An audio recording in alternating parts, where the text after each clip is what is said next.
ที่134ที่23มีนา69 134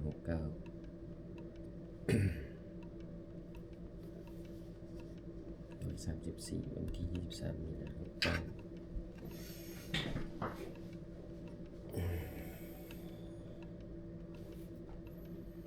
บัดนี้เป็นครั้งที่134วันที่23มีนาคม2569พระเจ้าที่เชื่อพิกกี้ขอเป็นวาจาสาธยายพุทธมนต์ถวายเป็นพุทธบูชาธรรมบูชาสังฆบูชาและเป็นอาจารยบูชาแด่องค์พระขวมปฏิเทระเจ้าองค์หลวงปู่สำเร็จรุ่นหลวงปู่บุญเดชหลวงปู่จิราตลอดทั้งครูบาอาจารย์เป็นเจ้าของวิชาจินดามณีขอเทพเทวดาเจ้าทั้งหลายโปรดจงมาอนุโมทนาในการสวดสาธยายของข้าพเจ้านี้ขออนุภาพคุณพระรัตนตรัยครูบาอาจารย์และเทพเทวดาทั้งหลายโปรดจงบันดาลให้จิตของข้าพเจ้าเป็นสมาธิอันควรแก่การสวดสาธยายมนต์ต่อไปบทสวดชุมนุมเทวดาสมันตาจักรวาลีสุอัตตลากจันตุเทวตาสัตตมังมุนิราชสาสุนันตุสักโมกทังสเคกามีจรูเปคิลิจิกาลเตเตจัตติลิเควิมานีทิเปรเตจกามีตรุวนาคานิเกหะวัตุมหิเกเตภูมาจยันตุเทวาชลตาลวิสมิยะกกตปนาคาติตันตาสันติเกยังมุนิวารวจนังสัตตโบเมสุนันตุธรรมสวนาการุอายัมปทันตาธรรมสวนาการุอายัมปทันตาธรรมสวนาการุอายัมปทันตาบทสวดนมังคาสิทธิคาถานะโมตัสสะภะคะวะโตอะระหะโตสัมมาสัมพุทธัสสะนะโมตัสสะภะคะวะโตอะระหะโตสัมมาสัมพุทธัสสะนะโมตัสสะภะคะวะโตอะระหะโตสัมมาสัมพุทธัสสะบทสวดสัจจคริยาคาถานาติเมสรณังอัญญังพุทโธเมสรณังวรังเอเตนะสัจจวัชชินาโสติเมหุนตุสัพพทานาติเมสรณังอัญญังธัมโมเมสรณังวรังเอเตนะสัจจวัชชินาโสติเมหุนตุสัพพทานาติเมสรณังอัญญังสังโฆเมสรณังวรังเอเตนะสัจจวัชชินาโสติเมหุนตุสัพพทาบทสวดมหาการุณิโกนาโตติอิทิกาคาถามหาการุณิโกนาโตอัตถายะสัพพปานินังอุเรตวาปรมีสัพพะปะโตสัพโพธิมุตตมังเอเตนะสัจจวัชชินามาหุนตุสัพพุปตวามหาการุณิโกนาโตหิตายะสัพพปานินังอุเรตวาปรมีสัพพะปะโตสัพโพธิมุตตมังเอเตนะสัจจวัชชินามาหุนตุสัพพุปตวามหาการุณิโกนาโตสุขายะสัพพปานินังอุเรตวาปรมีสัพพะปะโตสัพโพธิมุตตมังเอเตนะสัจจวัชชินามาหุนตุสัพพุปตวาบทสวดมหาสมัยสูตรอิวเมสุตังเอกังสมัยยังภควาสเกสุวิหารติกัปปิลวัตถุสมิงมหาวณีมหาตาภิกขุสังเขนะสัตถิงปัจจมติภิกขุสเตหิสเปหิวะอารันเตหิทัสสนิจโลกธาตุยิเทวตายิโพเยนะสันนิปติตาหุติภควันตังทัสสนายะภิกขุสังกัญจอัตตโกจตุนังสุตาวาจกายขนังเทวนังเอตตาหุสียังโคภควาสเกสุวิหารติกัปปิลวัตถุสมิงมหาวณีมหาตาภิกขุสังเขนะสัตถิงปัจจมติภิกขุสเตหิสเปหิวะอารันเตหิทัสสนิจโลกธาตุเทวตายิโพเยนะสันนิปติตาหุติภควันตังทัสสนายะภิกขุสังจักสังคัญจะยันโนนังมยัมปิเยนะภควาเตนุปัสสังกเมยมะอุปสังกมิตวาภควโตสันติเกปเจกคาถาภาเสยามติอัตโกตาเทวตาเสยตาปินามาพลวามุลิโสสมัจจิตังวาปะหังภาษาเลียภาษาลิตังวาปะหังสมิเจมีวาสุทาวาเสสุเทวิสุตระหิตา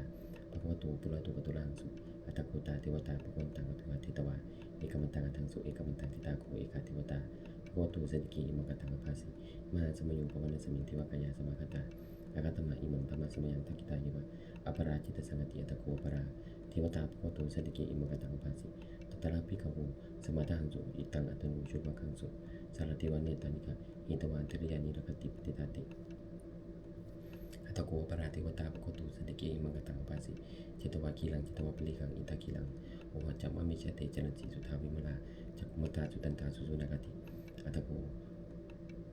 อัปปราเทวตาภควโตสันติเกอิมังกตังภาสิเยเคจิพุทธังสนังกตาเสนาเตคมิสติอปายภูมิปหายะมนุสังเตหังเทวกยังปริปุเรสันติติอัตโกภควาภิกขุมันเตสิเยปุเยนะภิกขุเวทัสสุโลกธาตุสุเทวตาสันนิปติตาหุติตถาคตังทัสนายะภิกขุสังกัญจเยปิเตภิกขุเวอหิสุอติตมัฏฐานังอรหันโตสัมมาสัมพุทธาเตสัมปีภควันตานังเอตาปรมาเยวะเทวตาสันนิปติตาอหิสุเสยตาปิแมหังเอตริเยปิเตภิกขุเวภวิสันติอนาคตมัฏฐานังอรหันโตสัมมาสัมพุทธาเตสัมปีภควันตานังเอตาปรมาเยวะเทวตาสันนิปติตาภวิสันติเสยตาปิแมหังเอตริอจิกิสามิภิกขุเวเทวกายานังนามานิกิตกิสามิภิกขุเวเทวกายานังนามานิเทสิสามิภิกขุเวเทวกายานังนามานิตังสุนัตถะสันตุกังมุนีสิกโรตภาสิสมิติเอวะปฏิติโกเตภิกขุภควโตปัจจสุสุมะควาเอตตะโวจะ สิโลกัมมนุกัสสามิยตาปุมันตตาสิตาเยสิตาคิริพลังปินตตาสมาหิตาปุตุสีหาวัสนินาโลมังสาวิสมุโนอุทาตมนาสาสุตาวิปัสสันนมนาวินาปิญโยปสติยตวาวเนกัปปิละวัตเวหิตโตวันตยิสทาสาวกีสัสนิลเตเทวกายะอภิกตาเทวิชานตาภิกโวเตจัตตปมะกรุงสุตวาปุตตะศาสนังเตสัพพะตุลุยานังอมนุสนาทัสนังอภิเกสัตตมัตตคุงสาสังอัตตาสัตตลิงสตังอิเกสหัสนังอมนุสนามัตตสุงอภิเกนันตมัตตคุงทิสาสปาปดาอาหุตันจาสัพพังอภิญญายะวาวกิตวานัจปุมัตตโตวันตยิสทาสาวกีสัสนิลเตเทวกายะอภิกตาเตวิชานตาภิกโวเยโวหังกิตยิสามิกิลาหิอนุภปโสสัตตสาสาวายคาภุมากัปปิลวัตวาอิติมันโตชุติมันโตวนามันโตเยสัสสิโนมุตมนาภิกขุภิกขุนังสมิติมนังจะสหัสานเหมวตายักขานันตวนิโนอิติมันโตชุติมันโตวนามันโตเยสัสสิโนมุตมนาภิกขุภิกขุนังสมิติมนังสาตาคิลาติสาสายักขานันตวนิโนอิติมันโตชุติมันโตวนามันโตเยสัสสิโนมุตมนาภิกขุภิกขุนังสมิติมนังอิเจเดโสรัสสาสายักขานันตวนิโนอิติมันโตชุติมันโตวนามันโตเยสัสสิโนมุตมนาภิกขุภิกขุนังสมิติมนังเวสามิตาปัจจสตายักขานันตวนิโนอิติมันโตชุติมันโตวนามันโตเยสัสสิโนมุตมนาภิกขุภิกขุนังสมิติมนังกุมพิโรราชยกัยโกเวปุรสนิวิสนังพิโยนังสัตตสาสังยานังปิญิปัสสติกุมพิโรราชยกัยโกโสภคสมิติมนังปุริมัญจติสังราชาทัตตระโทปัสสสติคันตปนังอธิปติมหาราชายไสโสอุตาปิตัสสะภะโวอิทานามามหาปลาอิติมันโตชุติมันโตวนามันโตเยสัสสิโนมุตมนาภิกขุภิกขุนังสมิติมนังตะกินัญจติสังราชาวิรุโนตปัสสสติกุมปทานังอธิปติมหาราชายไสโสอุตาปิตัสสะภะโวอิทานามามหาปลาอิติมันโตชุติมันโตวนามันโตเยสัสสิโนมุตมนาภิกขุภิกขุนังสมิติมนังปัจฉิมัญจติสังราชาวิโรปโกปัสสสตินังอนันติปติมหาราชายไสโสอุตาปิตัสสะภะโวอิทานามามหาปลาอิติมันโตชุติมันโตวนามันโตเยสัสสิโนมุตมนาภิกขุภิกขุนังสมิติมนังอุตรัญจติสังราชากุวิโรตปัสสสติยักขานังอธิปติมหาราชายไสโสอุตาปิตัสสะภะโวอิทานามามหาปลาอิติมันโตชุติมันโตวนามันโตเยสัสสิโนมุตมนาภิกขุภิกขุนังสมิติมนังปุริมัติสังทัตตระโตทักขิเนนะวิโรณโกปัจฉิเมนะวิโรปโกวิโรตรังนิสังจัตตาโลเตมหาราชาสมันตาจัตตโลติสาทันทันละมนาทังสุวันเนกัมบิลวัตเวเตสัมมยามินุทัสสะอาคูวันจานิกาสตามายากุเทนทุกุเทนทุวิภูจะวิภูโตสาจันตโนกัมเมเสโตจะกินุนิมันตุนิมันตุจะปนาโตโอปะมันโยจะเทวสุโตจะมาตลิจิตตสิโนจะคันตโพนโลราชาชโนสโพอาคูปัญจสิโกเจวาติมโลสุริยวัจสาอิเตจเนจราชโนคันตภาสาราชุปิมุตมนาภิกขุภิกขุนังสมิติมนังอัตถกุณัมปสานาคาวิสาราสาตจกากัมพลัสสัตตอาโกปายคาสายาติปิยามนาทัตตระตาจะอาคูนาคาเยสัสสิโนเอราวันุมานังโกโสภคสมิติมนังเยนะคราเจสหสหรันติติปาติชาปกิวิสุทธจักโกวิหายสาติวนามัชปตาติตราสุปนายติเดสานามังอภยนตานักราชนามาสิสุปนโตคิมมากันสิปุโตสนาหิวใจหิปวัยันตานาคาสุปนาจารนามกันสุตังทิตาวจราเทนะสมุทังอสุราสิตาอาตโลวาสวัสเสติทิมันโตเยสัสสิโนกาลกัญชามาวิสมาอสุราธนเวกัสสาเวปาจิตติสุติจักปาหาราตูนนามุจีสาสตันจัปริปุตตานังสเปเวโรจนามกาสนัยตวาปลิงสานังลาหุปตังอุปากมุสมโยธานิปัตตันติภิกขุนังสมิติมุนังอาภูจเทวาพุทธปิจะเตโชวายุตตาคมุวรุณาเทวาโสโภจยะสาสะเมตตากรุณาคยิกาอาคุเทวาเยสัสสิโนตัสเสเทตัสสะทากายะสัพเพนันตวนิโนอิติมันโตชุติมันโตวนามันโตเยสัสสิโนมุตมนาภิกขุภิกขุนังสมิติมุนังเวนุจเทวาสหนิจะสัมมาจตุวิยมาจันทสุปนิสาเทวาจะทำมกุปุรกิตาสุริยสุปนิสาเทวาสุริยมกุปุรกิตานักตานิปุรกิตวาอาคูมันตวลากาวสุนังวสโวเทโตสักขุปะกาปุริโตตัสเสเตตัสสะกายะสัพเพนันตวนิโนอิติมันโตชุติมันโตวนามันโตเยสัสสิโนมุตมนาภิกขุภิกขุนังสมิติมุนังอัตถโคสาภูเทวาชลัมเมขิสิกาลิวะอริตกาจโรชะอุมาปนิปัสสิโนอุณาสหตัมมาจะอจุตาจานิจกาสุรยารุจิราอาคูวัจวนิสิโนตัสเสเตตัสสะทากายะสัพเพนันตวนิโนอิติมันโตชุติมันโตวนามันโตเยสัสสิโนมุตมนาภิกขุภิกขุนังสมิติมุนังสมณามหาสมณามนุสามนุสุตมากิตาปตุสิกาอาคูมโนปตุสิกาอัตถคูหรโยเทวาเยตโลหิตวาสิโนปรคามาปรคาอาคูเทวาเยสัสสิโนตัสเสเตตัสสะทากายะสัพเพนันตวนิโนอิติมันโตชุติมันโตวนามันโตเยสัสสิโน มุตมนาภิกขมุกุณังสมิติมนังสุขากุรุมหารุณาเวดังคาโอเวคานันสาสาโอทาตะคยาปมุขะอาคุเทวาวิจักนาสถามตาอาราคจามิสกาเจสาจิโนตระยาอาคาเปชุโนโยติสาภิสติทัสสิเตทัสสตากายาสัพเพนันโตมิโนติมโตจิติมโตวินันโตเยสสิโนมุตมนาภิกขมุกุณังสมิติมนังคิมิยาตุจิตายามากตกาเจสสิโนสัพพิตกาลมะเสตาโชตินามาจาสวานิมานะรติโนโกวัฏกุปรณิมิตาทัสสิเตทัสสตากายาสัพเพนันโตมิโนติมโตจิติมโตวินันโตเยสสิโนมุตมนาภิกขมุกุณังสมิติมนังสัทธิเตเทวนิกายาสัพเพนันตวันนิโนนามันวายนะอาคัญชุงเยจันเยสัติสาสาอุทะชาติมัคคิลังอุปตินามนาสวังทักเขมุขะตรังนาคังจตังวจิตาติตังสุภมาปรมัตโตจะปุตาอิติมโตสาสนังกุมารโรติโสจะสุภคะสมิติมนังสาสพมโลกานังนาพระมาปิติตติอุปปโนชุติมันโตปิสมาคโยยสัจิโสทัสเสตาอิสระอาคูปัจเจกวัสวัตติโนเตชะตะมัจจตุอาคาหาริโตปริวาริโตเตจะสเปเพียนติสินติเทวีสัพพมะเกมุจนาภิกามิภาษาคานิสามิยังเอตาคานาตาปันตตาราคินาปัตตมตุโวสมันตาปริวาเดตามาโวมุจิตาโคจินังอิติตตะมหาเสโนคณะเสนังอภิเสยิปานินาตลมาจะสลังกตวานะเพลวังยตาภุสโกวิโกธนายันโตสวิชุโกตถาสุปัจจุทาวติสังกุตุสยังวุเสตันจะสัพพังอภิญญายะวะจิตวานะจักขุมัตโตมัตยิสทาสัพพเกสัสเนเตมลสนาภิกตาเตวิชานุตาภิกขโวเตจตังปะมะกรุงสุตวะตัสสนังเวลาเกปะกามุนิสังมุปิจิยงสเปปิสักกะมาปิจติตายะสิโนมุทันติสัจจะพุเตหิสัพพกาเตชนิจุตาติโอโสจุลชัยพลกรนะโมเมพุทธติสสารัตนัตยะธรรมิกาเตชะปสิทธิปสิทธิวานาราชปรมีสุราสิทธิพรหมาตอินทาจะจตุโลกาคัมภีรากกาสุภตาปุตุงคังคาจะสัพพมาจยปสิทธิพวันตุติจยจยตนะนิอุตติอุตติอุตตินาทินาทิจยจยกัปปุลตนะสังนิสัยเสนามันราชปุณณจีจยจยกัมภีรสุภีนาคินทนาคิปิสัจจปุตตะกาลีจยจยตุนิมิตาโลกีจยจยสังคีสุตตานิมุปชาจยจยวรุณมุขสาตราจยจยจัปปาตินาคปุลกันตกะจยจยขจกุณตุโลสุขลปุโชเสียปยกติปาจยจยวรุณมุขยตาจิตาจิตาเสนารีปุณสุตินรดีจยจยสุขังสุขาชีวีจยจยตนิตลิสัทธาสุจยาจยจยตรณิสัตติสัตตาจยจยมุขนารัญญาภวคีจยจยวรุณยคีจยจยลักษีสุรพุชติชาจยจยภูมิตกนาจยจยราชาธิราชาชัยจยจยปัตวิงสัพพังจยจยอรหันตาปัจเจกพุทธสาวังจยจยมหิสุรวารุหรินเดวะจยจยพรหมาสุรโคจยจยนังคุวิโรคุวิโรโคจดิมาราวิอินโทจะวินัตโยจะคุวิโรวินุปิจาอคิวโยจะปัจจุบันกุมารุทัตตาลตะกุวัตรสะมหาเทวะอิเสติ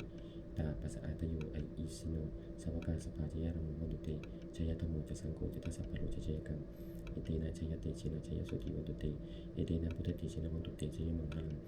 จโยปิพุทธสัสสิมโตอายังมนัสสะจปปิมโตปราชโยอุโคสยังปฏิมันเตวมุติตาจยตถาปรมคณามิจโนจโยปิพุทธสัสสิมโตอายังมนัสสะจปปิมโตปราชโยอุโคสยังปฏิมันเตวมุติตาจยตถาอิตคณามิจโนจโยปิพุทธสัสสิมโตอายังมนัสสะจปปิมโตปราชโยอุโคสยังปฏิมันเตวมุติตาจยตถาเทวคณามิจโนจโยปิพุทธสัสสิมโตอายังมนัสสะจปปิมโตปราชโยอุโคสยังปฏิมันเตวมุติตาจยตถาสุปนคณามิจโนจโยปิพุทธสัสสิมโตอายังมนัสสะจัปปิโตปราชโย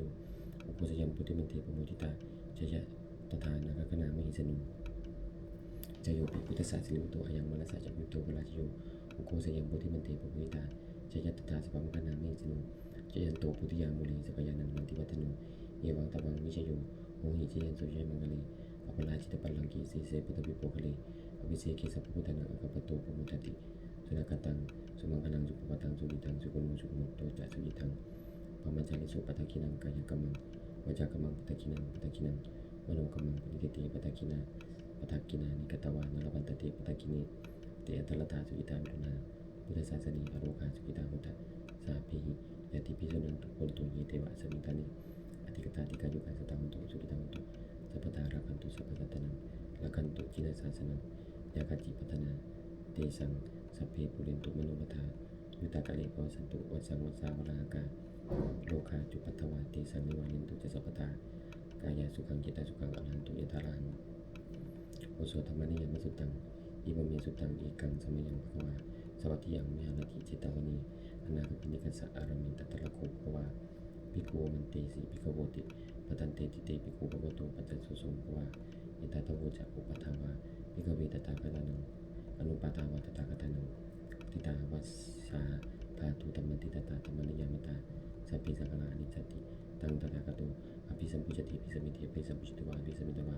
อจิกติเทสติปัญญาปิติปัฏฐปิติวิวรติวิปัสสติอุตติกรุติสัพพิสังฆานิจจติอุปทาวาภิกขเวตถาคตังอนุปาทาวาตถาคตานังทิตาวัสสาธาตุธัมมังทิตตาธัมมนิยามตาสัพพิสังฆาทุกขติตังตถาคโตอภิสัมพุจติอภิสมิติอภิสัมพุจติวาอภิสมิตวาจิกติเทสติปัญญาปิติปัฏฐปิติวิวรติวิปัสสติอุตติกรุติสัพพิสังฆาทุกขติอุปทาวาภิกขเว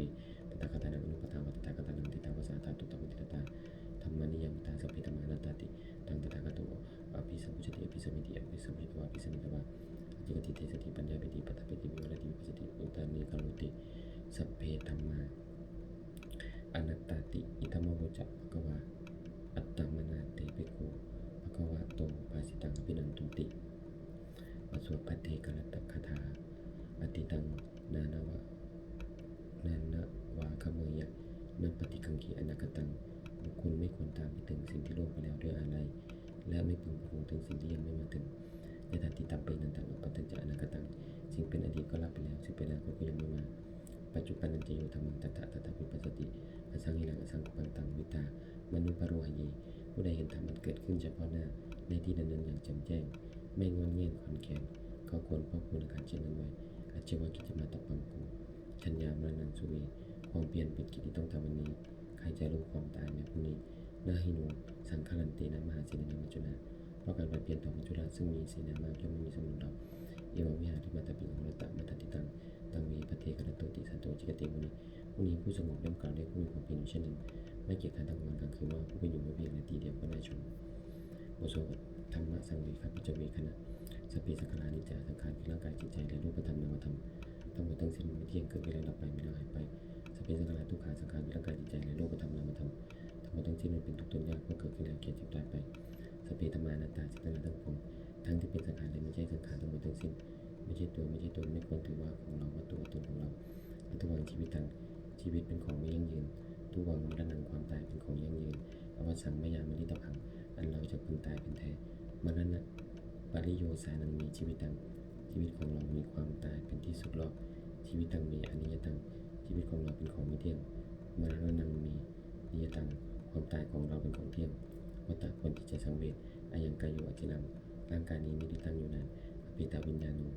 การปฏิจจวิญญาณชนตัวอันก็ทิ้งเสียแล้วอาทิเสสติจากนนทัพปัตวิงซึ่งแผ่นดินกาลิงขลังอิวะปดุดังและต้นไม้และต้นฟืนนิรันดร์ทางหาประโยชน์ไม่ได้อนิจจาวัฏฏะสังขารสังขารทั้งหลายไม่เที่ยงหนออุปาทวยธรรมิโนมีความเกิดขึ้นแล้วมีความเสื่อมไปเป็นธรรมดาอุปจิตตวานิรุชันติขันเกิดขึ้นแล้วย่อมดับไปเตสังโฆปสมุโยโกความก็ไปสงบระงับสังขารทั้งหลายเป็นสุขอย่างยิ่งสัพเพสัตตามรณติจะสัตว์ทั้งหลายทั้งปวงกำลังตายอยู่มลินสุจามิสลีที่ตายแล้วและกำลังจะตายตเทวามลิสามิเราก็จะตายอย่างนั้นเหมือนกันนาทีมีเอตัสสังสยุความสงสัยในความตายนี้ย่อมไม่มีแก่เราเลยบทสวดเมตตายังกิจิกุศลังกัมมังสปีปเตหิกตังปุญญโนนุโมทันตุสุรันตุปุนตุยิเทวะสมิงธานีอธิกตาติขายุขาสตาหุนตุสุกิตาหุนตุทุกขาภูมิจันตุมาตาปิตาสุกิตาหุนตุทุกขาภูมิจันตุสัพเพยติกาสุกิตาหุนตุทุกขาภูมิจันตุสัพเพอายติกาสุกิตาหุนตุทุกขาภูมิจันตุสัพเพปิสาสัพเพยคาสัพเพปิตาสุกิตาหุนตุทุกขาภูมิจันตุสัพเพอัจฉริยุปัจฉายะสุกิตาหุนตุทุกขาภูมิจันตุสัพเพนักขตาสุกิตาหุนตุทุกขาภูมิจันตุสัพเพเทวาสุกิตาหุนตุทุกขาภูมิจันตุสัพเพสัมมตินังสัมมิชันตุบทสวดบูชาหลวงปู่ทวดนะโมพุทธิสัตโตอคันติมายาอิติภควานะโมพุทธิสัตโตอคันติมายาอิติภควานะโมพุทธิสัตโตอคันติมายาอิติภควาปฏิทานาคถาญาติวตาสันติวิหารวาสินีตุเปคะเลปุติคะเลตหิงตาธรรมทานินะภวันตุปุจิตาสุทิงกโลเตตาวิหารมันตลีเตราจมัญชานวกาจปิกโวสารมิคาธนปฏิอุปสกาคามาจเตสานิกมาจอิสระสปานภูตาสุวิตาโมตุเตชลาปุจายเยปิเกตสัมภวาสังเสตจตาตะปุปปติกานิยานิกังธรรมวรังปฏิยเตสเปปิทุกสะกรุตุสักยังทาตุจิรังสัตตังธรรมโมธรรมตราจปุกลาสังโฆตุสมะควะตายะเจหิตายะจะอามีระกตุสัตตโมสเปปิธรรมจาริโนปุติงสัพพะปุญญยมะธรรมีระยะภเวติเตปัสสนาหุนตุสเปปิปาริโนพุทธศาสนีสมาทารังปุจตุกะลิเทปุปวัสตุมุทิภาวะยะสัตตานังสมิทังนิตุมิตานิง วัฏปินาจันทรจังนิจังละกันติปุตตะกังโยงธรรมินาราชโนประชังรักขันตุสัพพทาเทวตาโยชนะคาถาทุกขปตาจนิทุกขาพยาปตาจนิพยาโสกปตาจนิโสกาหุนตุสัพเพปิปานิโนเอตาเวตาจามิสัพพทังปุญญสัพพทังสัพเพเทวานุโมทันตุสัพพธรรมสิทธิยาตานังทันตุสัทธายะสิลังละกันตุสัพพทาโหนาวิรตาหุนตุขจันตุเทวตาคาถาสุภังคลคาถาหุนตุสัพพังสุภังคลังละกันตุสัพพเทวตาสัพพพุทธานุภาเวนะโสติหุนตุวินันติลังหุนตุสัพพังสุภังคลังละกันตุสัพพเทวตาสัพพธรรมานุภาเวนะโสติหุนตุวินันติลังหุนตุสัพพังสุภังคลังละกันตุสัพพเทวตาสัพพสังฆานุภาเวนะโสติหุนตุวินันติลังสัพเพพุทธาภลปตาเจกันนันเตียงพลังอรันตนันติเชนะละกัมธามสัพพโสสัพเพพุทธาภลปตาเจกันนันเตียงพลังอรันตนันติเชนะละกัมธามสัพพโสสัพเพพุทธาภลปตาเจกันนันเตียงพลังอรันตนันติเชนะละกัมธามสัพพโสสัพเพพุทธาภลปตาเจกันนันเตียงพลังอรันตนันติเชนะละกัมธามสัพพโสสัพเพพุทธาภลปตาเจกันนันเตียงพลังอรันตนันติเชนะละกัมธามสัพพโสสัพเพพุทธาภลปตาเจกันนันเตียงพลังอรันตนันติเชนะละกัมธามสัพพโสสัพเพพุทธาภลปตาเจกันนันเตียงพลังอรันตนันติเชนะละกัมธามสัพพโสสัพเพพุทธาภลปตาเจกันนันเตียงพลังอรันตนันติเชนะละกัมธามสัพพโสสัพเพพุทธาภลปตาเจกันนันเตียงพลังอรันตนันติเชนะละกัมธามสัพพโสรวมหน้าในหมู่ชนข้าพเจ้าในส่วนสัญญาพุทธมนต์นี้ข้าพเจ้าขอน้อมเกล้าที่ถวายเป็นพระกุศลแด่สมเด็จพระนางเจ้าสิริกิติ์พระบรมราชินีนาถพระบรมราชินีพันปีหลวงผู้เสด็จสู่สวรรคาลัยขอได้ทรงให้บุญกุศลนี้จงเป็นทรัพย์สิริมงคลแก่ข้าพเจ้าให้แคล้วคลาดปลอดภัยจากทุกโศกโรคภัยอันตรายทั้งปวงให้มีรายได้สุจริตมั่นคงเป็นสมาชิกมันชอบธรรมคำว่าไม่มีอดอยากยากจนขออย่าได้มีแก่ข้าพเจ้าขอให้ข้าพเจ้ามีสัมมาทิฏฐิตั้งมั่นในพระธรรมคำสอนของสมเด็จพระสัมมาสัมพุทธเจ้าดำรงอยู่ในความดีงามตลอดกาลนานมีทางขอเทพเทวดาทั้งหลายผู้ได้อนุโมทนาสาธุการในบุญส่วนนี้โปรดเป็นสิทธิประสาทพรน้อมส่งนภามงคลเป็นสุวัตถุมงคลพระปิตาด้วยสัจจีทั้งฝ่ายไทยและฝ่ายลาวรวมถึงวัตถุมงคลทั้งปวงที่30อำนวยได้จะสร้างขึ้นให้เปี่ยมด้วยพุทธานุภาพเทวานุภาพและธรรมะทั้งสิ้นอำนวยผลให้เป็นสิ่งมงคลแก่ผู้ครองและผู้ชาทุกการเติม